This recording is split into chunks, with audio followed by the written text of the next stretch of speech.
Mordin's maze is a maze where the person who is in it is presented with a series of choices to choose from. Once upon a time, there was a knight in a castle, and this knight was tasked with completing Mordin's maze. The knight left the castle and was presented with the first choice. He came across a road that was split into two paths, like this. Each of the two paths had a sign in front of them. The first path had a sign that said, "Only one of these signs is false." The second path had a sign that said, "This is the correct path." Now the knight was told that only one of these signs is correct and the other sign is incorrect. So which path did the knight take? Let's think about it. But to make this a little easier, let's start by labeling what we know. Let's call this first sign sign A. And let's call this second sign sign B. So, sign A reads, "Only one of these signs is false." And sign B reads, "This is the correct path."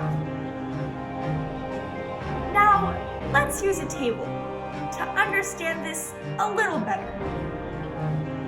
Here is a table. This column is for sign A, and this column is for sign B. Now remember that we are given two signs and told that one of these signs is correct and the other one is incorrect. So let's write down all of our options. Let's say that sign A is correct. Well, if sign A is correct, then sign B must be incorrect. This gives us our first option. On the other hand, let's say that sign A is incorrect. In that case, sign B would have to be correct. This gives us a total of two options. So let's start by looking at the first one, where sign A is correct and sign B is incorrect.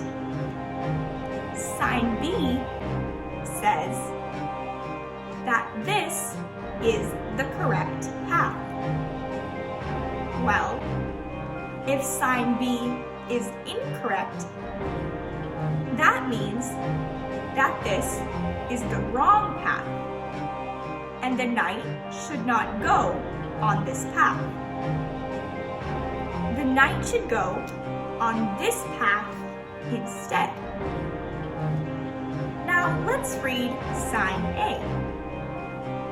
Sign A says, "Only one of these signs is false."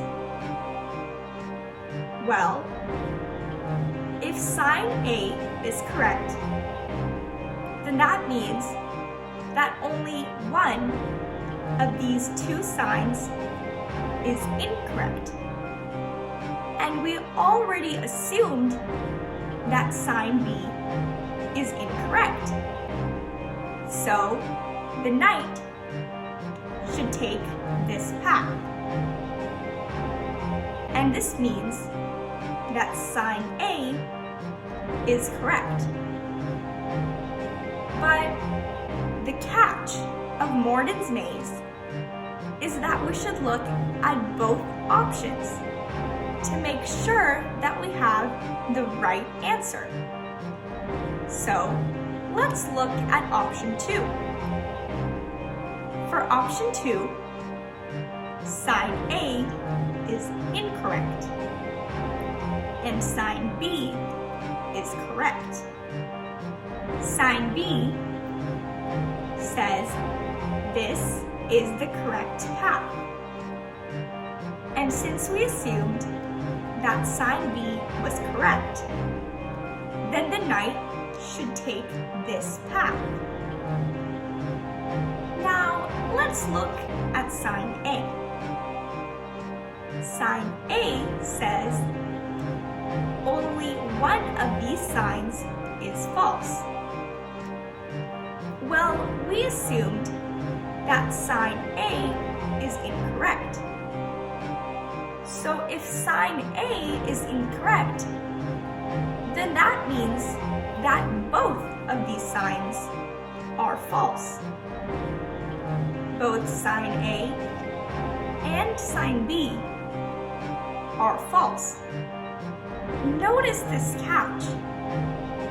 For this option, we assumed that sign B is correct. But since sign A is telling us that both of them are false, it also says that sign B is incorrect. In other words, we don't know whether sign B is correct or incorrect. So option 2 is not the option we should go with. Instead, the knight should stick to option 1, where sign A is correct and sign B is incorrect. So the knight takes path A. As the knight continues on, he is presented with Mordin's second choice, where one path splits into 3 different paths.